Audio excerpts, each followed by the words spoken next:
What is up, fellow thermonuclear AFers? I am Dan Valley coming at you with another Hardwood Knocks podcast. Before we dive into this, just a quick reminder to please, pretty please, with sugar on top, rate, review, subscribe to us on iTunes, Spotify, wherever you watch, listen to your podcast. Also, subscribe to us on YouTube if that's where you're watching. Hit that sub button, hit like, comment, help the algorithm love us back as we continue to grow this community. If you've done both those things, and do both, subscribe to us on a podcast player and also rate and review us, and then also subscribe to us on YouTube. Consider recommending us, helping promote our podcast, shouting us out on Twitter. Those are always really fun things to see, like the Spotify raps that I saw last week. Those were great.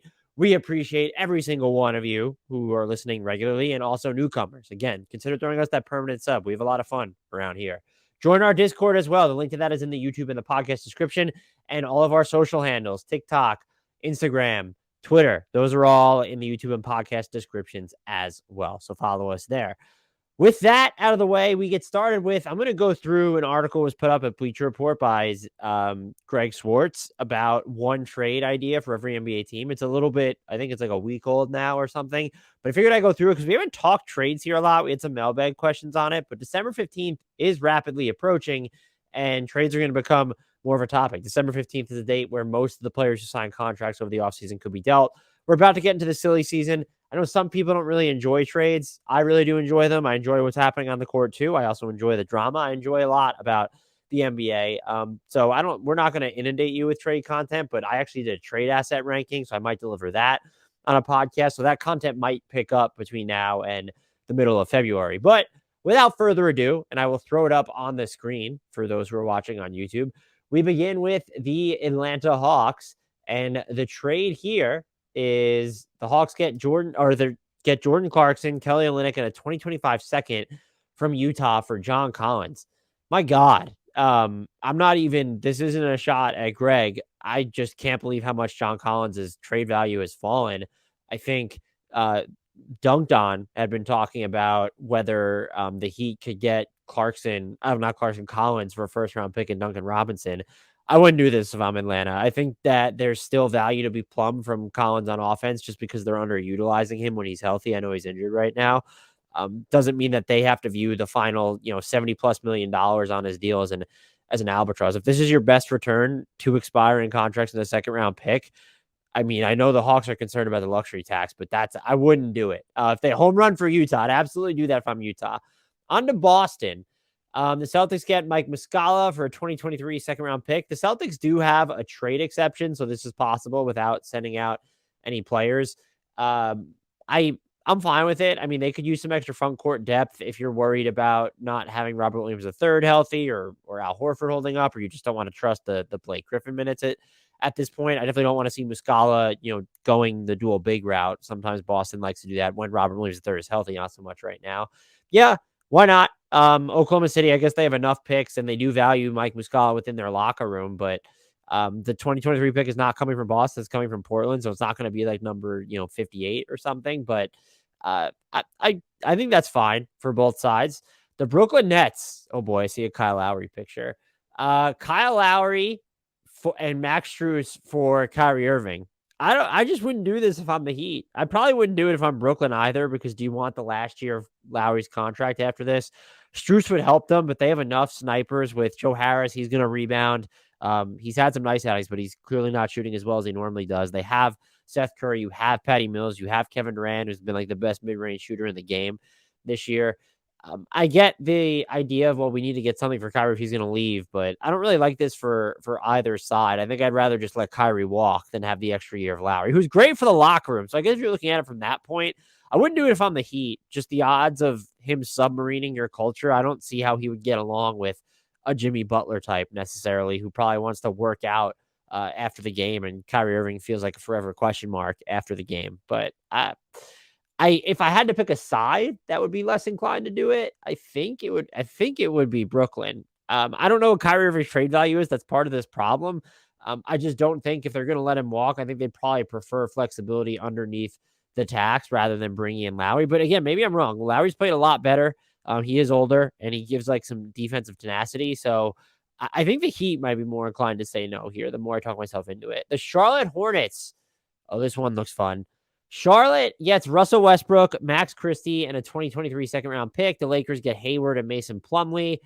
I'm saying no to this if I'm the Lakers, believe it or not. Russ has played a lot better off the bench, and I don't want Gordon Hayward's, $30+ million salary next season on my books. I'd rather, let Russ come off the books, see where this season falls, go into the summer with cap space here. Even if you started to build stuff around Terry Rozier, he has been, for the most part this season, shooting god-awful from the floor after having 2 really good years in Charlotte as a shooter. So, this is a no for me for the Lakers. I'm the Hornets just to get out of that. Yeah, Russ is making a shitload right now. But one, Max Christie, just like, and a second round pick. I don't even understand why the Lakers are the ones giving up the pick at this point. So Russ is an expiring deal. It's a lot of money, and you're acquiring him knowing that you have to keep him. So buy him out or waive him or use him. I guess Charlotte might be one of the teams that would actually use him.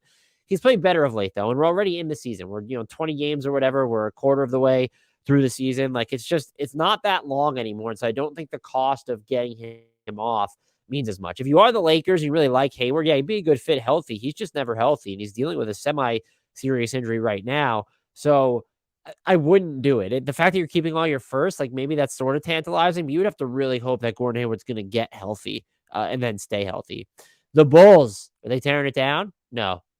Jay Crowder for Kobe White and Marko Simonovic. I don't know why Phoenix does this. Kobe White's hitting restricted free agency. I know that they could probably use another shot creator, but you have Campaign. Chris Paul's injured. You have Devin Booker. I don't know. I mean, you get a flyer on Kobe White ahead of restricted free agency. What are you going to pay him if he plays well a bunch of money when you have CP3 and Devin Booker on the books? This Jay Crowder, I like the fit for Chicago for sure. They do. I feel like they need like more athletic defenders maybe than Jay Crowder at this point, but like that would give them, and their defense has been better than I think anyone expected, especially with Lonzo Ball out. But if you ever have your full cast of players available with Caruso, Lonzo Ball, Javonte Green, and Jay Crowder in this, like you could fuck shit up, and maybe you could go a little bit smaller with like Jay Crowder at the 5 again if you're at full strength, just because the way Javonte Green can defend some 4s there as well. I know you need to get something for Crowder, and maybe Kobe White would play. Like we've seen Dwayne Washington get minutes in Phoenix. This doesn't do it for me, but I guess what else are you going to get if you're Phoenix? So why not a young ball handling guard? Chicago, yeah, why not? I guess some people might see that as selling low on Kobe White, but Jay Crowder feels more plug and play for them. The Cavs get Matthew Dellavedova, the return for the Kings getting Dylan Windler. Yeah, what the hell? If you don't like, are you out on Dylan Windler? That looks awfully like selling low. But to bring Delly back, the vibes in the locker room on a team that's really good, maybe just a buffer in case you don't know what's going to happen with Ricky Rubio later in the year. And look, Sacramento's just breeding shooters at this point. So if like Dylan Windler goes to Sacramento and like he's getting all of a sudden play, and he's been dealing with injuries upon injuries upon injuries for like his entire career. As Greg noted, this does save Cleveland some $2.2 million. Will bring you a fan favorite. I think that's what it's about. Yeah, why not? If you're willing to just be like, okay, like Dylan Windler, we're out on him, I'm fine. And Sacramento, I don't know why they would need the flyer on shooting, but they're fun as hell. Dallas, Jakob Poeltl for Josh Green, JaVale McGee, and a 2025 second round pick. That JaVale McGee contract this past offseason was fucking awful. I don't know what Dallas was thinking. Would I do it if I'm Dallas? I don't know. I mean, Jakob Poeltl is a really good fit. He does sort of crimp your spacing, but he's a good screen center, can make plays from the elbows, a fantastic rim protector, but he's not really like this great lob threat. Can still roll to the basket and stuff, but he's entering free agency. Josh Green's played really well. He's gotten a lot of rotation minutes this year. He's so late into his contract, though. He doesn't have the same equivalent value as a first-round pick. If you're that interested in getting off of JaVale McGee's salary because he has the 2 years left on his deal after this one, they gave him a player option for some reason. Maybe you consider it. If I'm the Spurs, I'd probably just do it to get the flyer on Josh Green. But also, like, this isn't enough. Jakob Poeltl feels like he might be worth a low end first. And I guess you're getting that between Green and the 25 second, but you're also eating McGee's salary. I guess it doesn't matter for the Spurs, but you have to like Josh Green. And I think the thing with that is he's already like, it's almost time for him to get paid again. He's on the books for $4.8 million next year. Then he's a restricted free agent. So maybe you consider it. It's one of the ones, I don't love this for either side, but Dallas is getting the clear best player in the deal still, as good as Josh Green has been for them. I just don't know. Like, Jakob Poeltl becomes this sort of crunch time liability because of his free throw shooting, and you have Christian Wood, and then both of them are going into free agency. So I probably wouldn't do this if I'm either team. The Denver Nuggets, Jakob Poeltl in Denver. All right, Denver Nuggets, Jakob Poeltl, Christian Brown, Zeke Naji, Jeff Green. This is spicy. I like it. Jakob Poeltl, all of a sudden, your backup five, a waste of his talents, but an upgrade over DeAndre Jordan, who's not been the primary problem in Denver. But Jakob Poeltl is both a rim protector and a playmaker, beefs up some of the bench units that have given you issues. You don't need him for crunch time if you're Denver. They touted Zeke Naji a lot heading into this season, and they have not been using him consistently. I do think they're losing some value here in Jeff Green, and then like Christian Brown, getting rid of him so early. But if you were all in on this season, I don't like the idea of using probably two of your best trade chips, I would say, on addressing the center position. Can we get DeAndre Jordan out of here as well as part of this deal? Like, do you really want him on the roster with Jakob Poeltl and Nikola Jokic? It seems like a little bit of waste because come playoff time, Jokic is going to play like around 40 minutes. And so Jakob Poeltl's role becomes like this 8-minute role. If you get to a point where you were doing this trade and you could money wise, but you're not giving up Najee Brown and Jeff Green, and Jeff Green, those are the three players involved. Like, I might consider it. They just don't have, like, when you look at their salaries, the Nuggets aren't built to do anything other than like monster blockbuster deals at this point because of how important almost every player is. Like, you have Ish Smith's salary here. Like, you could shoehorn that in instead of, can you keep Jeff Green? Can you keep Christian Brown? I don't know if you, but again, the Spurs valuing Poeltl. So I do like the idea of Brown and Najee and even Jeff Green a little bit in San Antonio. So I might do this if I'm them and they don't want to pay Poeltl, but I do think that Christian Brown's as close as they're going to get with it, but they would probably prefer a raw first-round pick for Poeltl, if not the opportunity to re-sign him, just because he doesn't fuck up your rebuild. The Pistons, the Luke Kennard return. Luke Kennard to the Pistons for Nerlens Noel and Corey Joseph. I don't know that I like. I guess like having more size in LA behind Zubats if you don't want to roll with like a Batum or a Covington who's playing again, or no, but you know what? They have Diabate's there. Like, yeah, I probably wouldn't do this for either team just because Zubats is already there. So how many minutes is Noel even going to play? He can be really defensive disruptive. He's not even playing for Detroit that much right now. I guess Corey Joseph brings sort of another veteran ball handler, but you have Wall and Reggie Jackson. If you don't think Kawhi and PG are going to be healthy, I get the logic here. You get out from Luke Kennard's contract, which isn't great. And then Detroit, aside from getting a former player, they do get someone who, when he's healthy, should really be able to sling it. But like, wouldn't you rather? I would rather have Noel and Joseph come off the books than have Luke Kennard for another year at 15.4. That final year is a team option. So I wouldn't do this if I'm Detroit. I don't think, as much as they could use even some more shooting. But their defense is like also not put together either. I think opening the floor up is important. I just don't love this for either team. And I get the logic from it for LA's perspective, though. Golden State. Oh, I'm going to love this one. Golden State, Wendell Carter Jr., and then the Magic get Wiseman and Jonathan Kuminga. Jonathan Kuminga is such an Orlando Magic front office player. Look, you have Bol, you have Paolo Banchero, you have Mo Bamba there. Do you want James Wiseman a project in addition to Jonathan Isaac? Is he ever going to play again?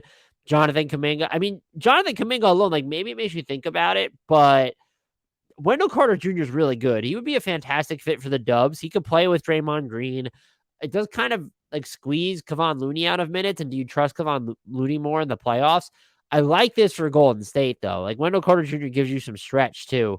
And I would do it if it's on the table, just because Wiseman's value has fallen so low. I just don't know to have Wiseman, Kuminga, Jonathan Isaac, Bol, and Paolo Banchero on the same team. If you just want to like say, all right, let's Mo Bamba, like, he doesn't need to factor into the equation. And even like Mo Bamba has not been, after like a really, really, really bad start. Like, he picked it up a little bit for Orlando too.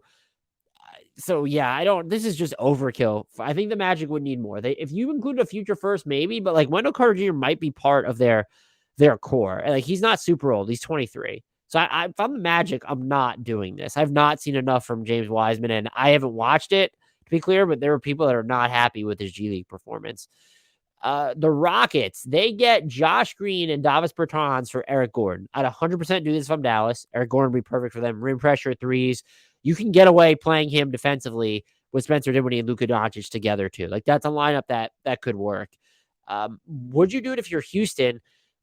Davis Bertans, if it was Josh Green an expiring salary, I would consider it. Just because at this point, I don't think you're going to get a first round pick for Eric Gordon, and it'll probably be like number 30 or something. And yeah, you would prefer that, but I don't think like that ship may have sailed. He's in his age 33 season, and he's in the final year of his contract unless you win a title. But I don't just Davis Bertans' salary is you're not going to play him if you're Houston anyway, but he has another year and 17 million left on top of, oh no, it's 2 years and 33 million left on his deal. Excuse me. You need to include something else in here. I think that's Josh Green's not enough to get off Bertans' money. If it is, I know he's played well, but I would go with Eric Gordon. Just he would help this Mavericks team way more in the immediate. The Indiana Pacers get John Collins for Buddy Hield and Jalen Smith. How low has John Collins' value fallen? My God. I wouldn't do this if I'm Atlanta. You have Bogdanovich back, so I don't think you really need Hield as much. Jalen Smith can play a lot of the John Collins role, but I just, man, this is all banking on the fact, and I'm not even saying it's wrong, that Atlanta is just worried about paying the tax long-term for its core. You extended Clint Capella. Trae Young's on his mega deal. You extended DeAndre Hunter. You have DeJounte Murray. You have to start thinking about his next contract. No, I also like, do we want like any reason for like you've Hield and Bogdanovich back, and they're not really, neither of those guys are threes, but I guess you have Murray and Trae, and then AJ Griffin's also sort of there. This is just, it would, if you're going to dump Collins, like do it for expiring money rather than two guys who have multi-years left on their deal. I cannot believe how, I guess I am way higher on John Collins than the consensus than I thought. The Clippers, they receive Miles Turner, love it, to the Pacers for Luke Kennard, Jason Preston, 2023 and 2024 second round picks. Absolutely not if I'm Indiana. You need the Clippers 2029 first round pick, which they can move. And if they're willing to give that up, look, I consider it. John Hollinger of The Athletic brought up that the Pacers could renegotiate and extend Turner's contract. And what that means is you bump up his salary immediately for this season because they have cap space. And then you could scale down from there if he wants to stick around, or you view him as more of a trade asset if he's on a long-term deal. And you could pay him up to like $30-something million, like up to his max this year. And so that's why he would do it, to just assure himself that type of money. I think that maybe that's on the table, but like to get Luke Kennard and Jason, no, like, yeah, if it's the 2029 Clippers pick, that team, I wouldn't bet on them being good at this point. Like they just seem fragile right now. So that would make me consider it. But I'm not doing this if I'm Indiana. No way. You have to get at least one of the Lakers first round picks for Miles Turner if you were going to settle. The Lakers, Garrison Matthews and Boban Marjanovic for Kendrick Nunn, a 2003 second round pick. This is creative.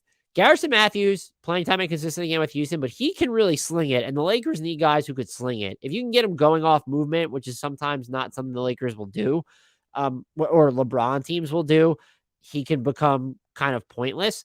But like, I like it. I'm fine with it. Boban, I don't think he would play. I mean, they're not playing their other backup fives anyway. So like, does he play over Damian Jones or Thomas Bryant? I don't know. I would do this if I'm Houston too. Like, you don't need another guard in Kendrick Nunn. He comes off the books. You're picking up a second round pick. Maybe you view Garrison Matthews just as more valuable though, as someone who can really give you a ton of volume from three if you want to dust him off. But I think that's fine for both teams. Memphis, Gary Harris to Memphis for 2023 second round pick and Danny Green. I don't know. I understand why Memphis does this without question. I don't know why Orlando does this. It seems like they re-signed, Gary Harris to the 2-year, $26 million deal so that if they wanted to, they could trade him for actual value. You're just getting a second round pick from Danny Green coming off the torn ACL. He's not going to stick around long term. And you have the ability to waive Harris with no cost to you after this season. I need a little bit more if I'm Orlando. And I know that, Gary Harris has been, I'm going to double check that too. So I'm right on his contract. They can just waive him for whatever. And I know Gary Harris has just been injured all year. He's played in 6 games. But I'd rather roll the dice and see what he is later in the season and have the option of keeping him to into next year if they expect the team to be a lot better. So I'm not saying they would need a first round pick, but like Memphis has got to include something. Like, is it Xavier Tillman in there? I don't even think Orlando would have like a soft spot for him, given the makeup of their roster. So, and then who are you giving up after that? And I wouldn't give up a first. I want to make that clear. So this feels like a really tough trade part. I'm not giving up Santi Aldama for him. Certainly not Brandon Clark or Zaire Williams. So, like, can you sweeten it with like another second round pick? Does that get it done? Maybe something closer later to the trade deadline. But if I'm the Magic, it's a pass for me. Miami. Oh boy, I see Davis Bertans. Wow, this is such a depressing trade. Davis Bertans for Duncan Robinson. I get the logic when you had Reggie Bullock and Tim Hardaway Jr. just missing all their threes. Yeah, I totally understood that. But you're taking on an extra year of Duncan Robinson's deal because he has 3 left after this one versus Bertans, who just has 2. So I get it for Miami. He could play next to Bam, and that's just someone who gives you a starting 4. He's not going to give you anything on defense, but Miami's a team that could afford it. Dallas, though, would have to. I'm struggling to see the logic. I guess you would have to really just want to make sure you have enough wing shooting. And I think you could look at it as like Duncan Robinson's not even cheaper on a per year basis. So they would have to get something else within this. And you're only like sort of straining your books even further. It'd be a no for Dallas, but I like the target for Miami if you're getting off Duncan Robinson's deal. The Bucks get Kendrick Williams for Marjon Beauchamp. Wow. This is my inclination is that Milwaukee should say no, but like you're so invested in the now, and I know you'd probably want to see what Joe Ingles looks like when he comes back, and Chris Middleton just came back. But if Cameron Williams is on the table, he's like a perfect fit for this roster. You can use him in all different sorts of lineups, and he's just not going to be as green as Marjon Beauchamp, who is like kind of a Thunder type player. I mean, he's been like a little slower on ball than I thought, but he's really gotten a feel, and this is dating back to Summer League too. Like he knows kind of where to be when he's running in transition. He's made some defensive plays, but I guess I like it for both sides. Would I do it if I'm Milwaukee? I would probably do it if I'm OKC. Cameron Williams is just such a good player to have, and maybe you're looking at as well. How are we going to find playing time for Marjon Beauchamp? We have Jalen Williams there, and we have Lou Dort, and we have Jeremiah Robinson Earl, and Darius Baisley still floating around, and so on and so forth. They have to start tightening some things up anyway. I think it's a thinker for both teams. I don't know that it's a no-brainer yes for either one, but Kendrick Williams on the Bucks makes a lot of sense, but I'm also very high on Marjon Beauchamp. The Minnesota Timberwolves, they get Alec Burks for Taurean Prince and Wendell Moore Jr. I am probably jumping on this if I'm Detroit just to get another wing and Wendell Moore Jr. to evaluate long-term. I'm less inclined to do it if I'm Minnesota, just because Taurean Prince has become pretty critical to this team, especially given the Karl-Anthony Towns injury. I think this trade was pre-Karl-Anthony Towns injury, though. And then also just like to give up on Wendell Moore Jr. already for Burks, who's an expiring contract, and you have Jordan McLaughlin and Jalen Noel and D'Angelo Russell. The trade to me seems like you need to do a bigger one where D'Angelo Russell would be involved. And Russell, by the way, is playing better of late. So like that would be something to consider as well. I do understand the logic. Just have another shot. And like, look, it's not just Alec Burks' secondary shot creation, but he's also shooting, which the Timberwolves need this season. Like even D'Angelo Russell, when he's picked up, has been like, he's been under 35% from 3 over his last 10 games when he's been super efficient inside the arc. So I wouldn't do this. I think it's a bridge too far for Minnesota, but Alec Burks would be like a fantastic fit for them if he doesn't cost you what would be the equivalent of just a rookie who I don't know what he comes in, but he was just taken number 26 in the draft. So I would need to give like a little bit less if I'm Minnesota for this. And especially like Taurean Prince matters to that team. So yeah, the Pelicans, they get Mo Bamba for Jackson Hayes, Garrett Temple, and a 2024 second round pick. I would do this from both sides. The Magic don't need Jackson Hayes is the thing. Like you're getting sort of a higher end flyer and someone who might fit. Like if you want someone who's going to like a bigger guy who's going to switch a bunch on defense, you could try that out. And then you're getting a second round pick. I like Mo Bamba in New Orleans for sure. Just as a floor spacing rim protector to stick alongside Zion, and Jackson Hayes' role has just not really been sturdy this year. So I like it for New Orleans, but I think if you're Orlando, Mo Bamba is the better fit on offense. So I don't know why. Like there's no clear path to playing time for Jackson Hayes with Wendell Carter Jr. and a healthy Paolo Banchero. And then if Jonathan Isaac comes back, it's even harder for them to do that. So I was probably a no for Orlando, but I like Mo Bamba in New Orleans. That's for sure. The Knicks, Reggie Bullock and Davis Bertans from Dallas for Derrick Rose and Evan Fournier. I don't know what to make of this trade. Derrick Rose has not been good this year. You're also getting off really bad money in Fournier. Bertans is more left on his deal. So this is the worst contract, 2 years and $33 million. That's the worst contract involved in this. The Knicks are getting more wing help in Reggie Bullock. You have him, Cam Reddish, and then RJ Barrett and Quentin Grimes. You could probably make some interesting small ball lineups that Tom Thibodeau will never use. That'd be fun. You get off of Fournier's deal, like I said, you're taking on Bertans' money, and so is Tibbs going to play him instead of Obi Toppin at this point? Julius Randle's still sitting there. You have Hartenstein and Mitchell Robinson and Jericho Sims. Just too many bigs already. I don't like this for either side. I like Bullock's fit in New York, but like they need to evaluate their kids on the wings anyway, and eating what's left of Bertans' salary doesn't do it for me. I don't even know that I love it for Dallas. Fournier and Rose would give them a lot of what they need, but you have to believe that one, like Rose is going to get the feel for his game back. Fournier would be a fine fit, but like he's not. You're trading someone who's a valuable defender for you in Bullock to then get back a liability in Fournier. You're getting rid of liability in Bertans, but like that's not someone you're relying on anyway. I don't love it for either side. I think I like it the least for the Knicks. Just because if I'm Dallas, I'd like to get off of Bertans' contract sooner. But the Bullock's a pretty steep opportunity cost, and he's notoriously started slow. So maybe they wouldn't like that either. OKC, they get James Wiseman, okay, and Golden State gets Kenrich Williams, a 2023 second-round pick from Miami or Dallas. Look, if I'm Golden State, I do it. I might do this for both sides. Just the OKC takes the huge flyer on Wiseman. Can he play with Chet just because Chet spaces the floor and you just go super big up front? I don't know. I would take the flyer if I'm OKC. Are you willing to sell that low if you're the Warriors on James Wiseman? Because like this is what we're talking about with James Wiseman trades. Like it's not, it's James Wiseman for Kelly Olynyk. Like those types of deals that are out there. So like that is what you're talking about. He does fit into OKC's trade exception from the Derek Favors deal. I would do it for both sides. I'm in love with Kenrich Williams. It's selling low on James Wiseman. What do you want for him at this point? He's sitting in the G League. I don't know if, I wonder if OKC would do this. Like they're the team that the Golden State probably says no too because the equity they have in Wiseman, but they're the team like on the court that might say no just because you have Chet Holmgren waiting in the wings.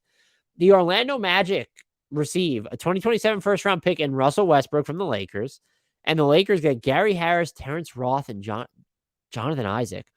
Holy shit. I think I might like this deal. Russ isn't going to play in Orlando, although they've had like a bunch of guard injuries, so you could try it out if you wanted to. Terrence Ross probably leaves after this season. And then Gary Harris, you're giving up on the season of control that you have of him. It really comes down to like, what do you think Jonathan Isaac is going to be? And you've safeguarded yourself now against disaster because of the way his deal is set up. $7.6 million guaranteed next season, and then it becomes fully non-guaranteed in the final year.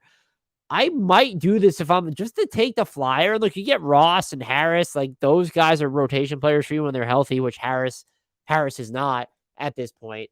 So, this is a thinker. If I'm the Lakers, there's probably more risk. If I'm the Magic, just because I'm dealing with seem like so many transient players here, at some point it's like, all right, Jonathan Isaac is 25, but like he hasn't played in over 2 seasons at this point. He's yet to play this season. Recovering from a bunch of leg injuries. The Lakers are the ones that are taking on more risk here. I think it's the Lakers that say no to this. But imagine Jonathan Isaac and Anthony Davis in the same front court as Jonathan Isaac was healthy. I can't imagine it because I can't imagine Jonathan Isaac healthy at this point. The Philadelphia 76ers get John Collins and Bogdan Bogdanovic for Tobias Harris, Matisse Thybulle, and Shake Milton. Okay, so we're straight up just viewing. Shake Milton's been balling, and Atlanta's defense has been fine. If you want to take the flyer on Matisse Thybulle, Tobias Harris, a good scorer. He's probably more of a natural fit, given the role that he plays, than Collins would be if you stash Tobias Harris at the 4. He only has 1 year left on his deal versus 3 for Collins. This is just a straight up dump. It's Atlanta saying, hey, we don't want the 3 guaranteed years of John Collins' money on our books after this. And like, I'm just stunned. Is it 4 guaranteed years? It's 4 for no, it's 3. It's 3. I need to look at my salary sheets. Let's see. Yeah, so John Collins has 3 guaranteed years left at like over $75 million. That's just them saying, hey, Bogdanovich is going to decline his player option, even though he was injured for much of the season. So we view him as a temporary player because we can't pay him. And we don't want to pay Collins. So we're going to take on Tobias Harris in the final year of his deal just to get off of the, the 2 extra ones after that of Collins's. I do this if I'm Philly, probably, even though Tobias Harris has started playing well. I mean, do I do this if I'm Philly? Shake Milton's been really good lately. He would help the Hawks a ton. Yeah, Bogdan Bogdanovich alone would be a huge help for Philly. I probably do this if I'm Philly, but if I'm Atlanta, I need like some type of pick in here. And if these are the offers for John Collins, what happened to my guy? Oof. Phoenix Suns get Tobias Harris, Paul Reed, and Jaden Springer for Jay Crowder, Landry Shamet, Dario Saric, and Torrey Craig.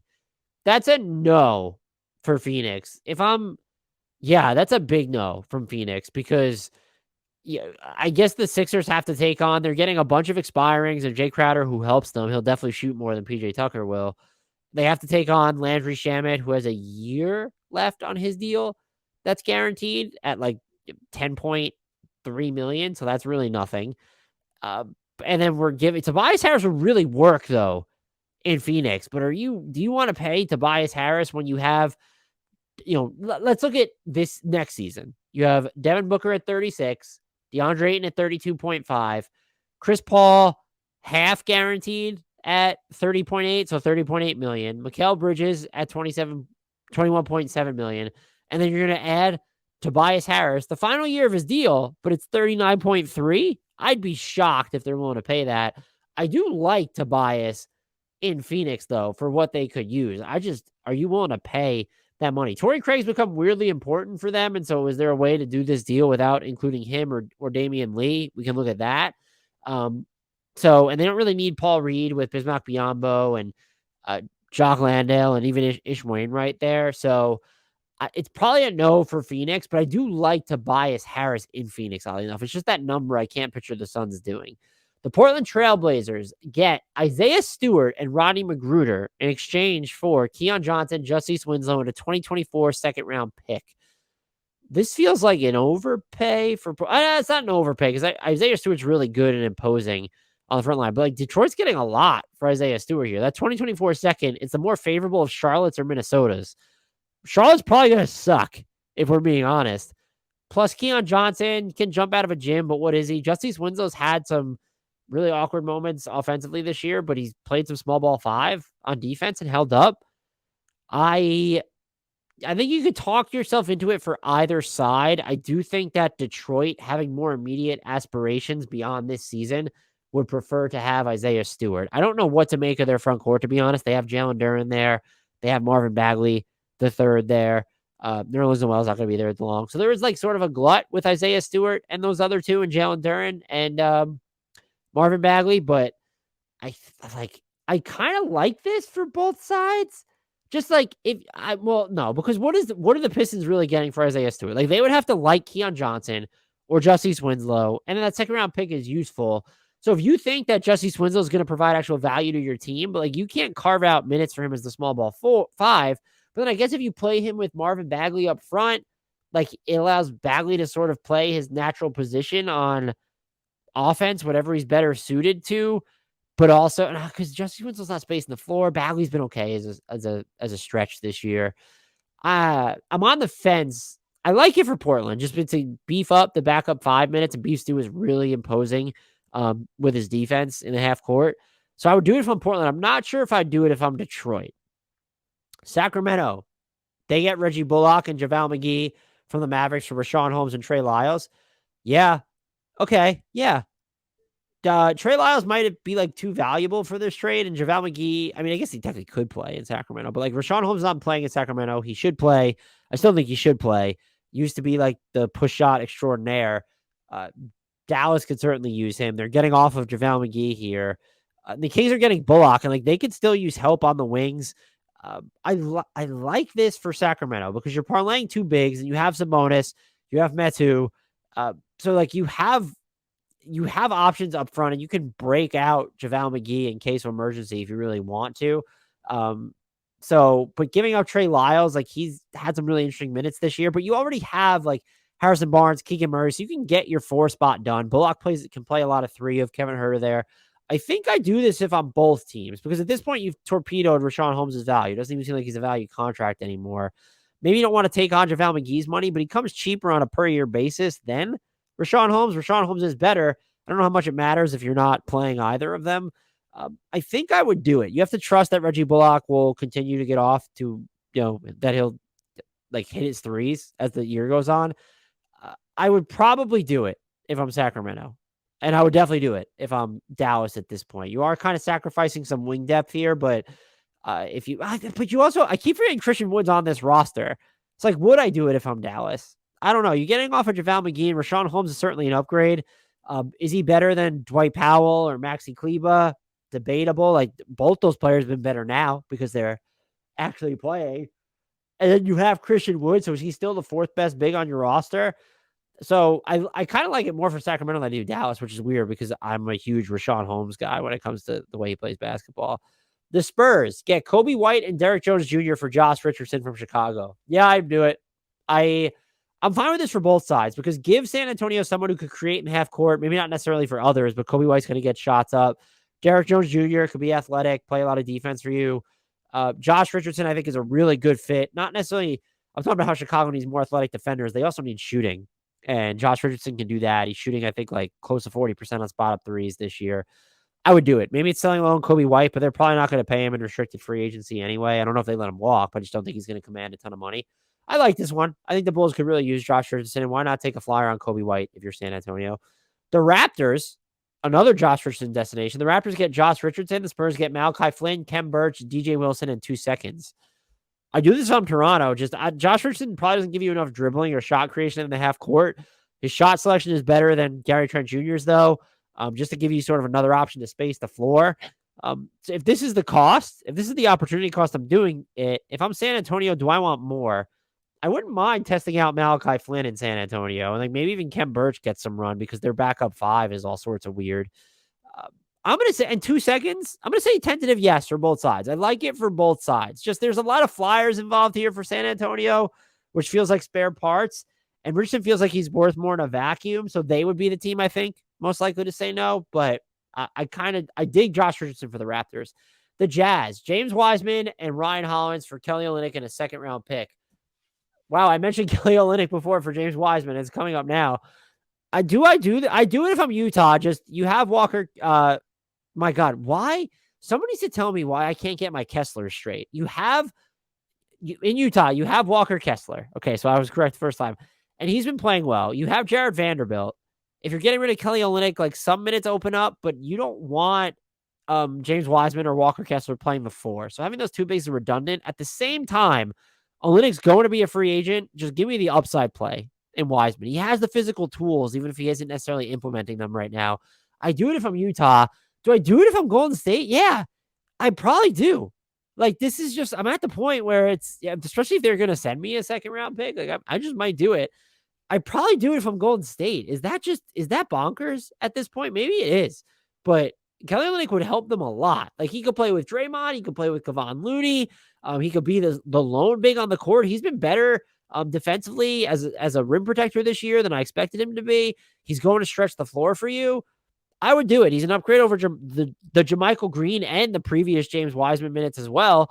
So I'd probably do it. And that might be sad. And I don't know if the Warriors have the stones necessarily to sell that low, but yeah, I would do it.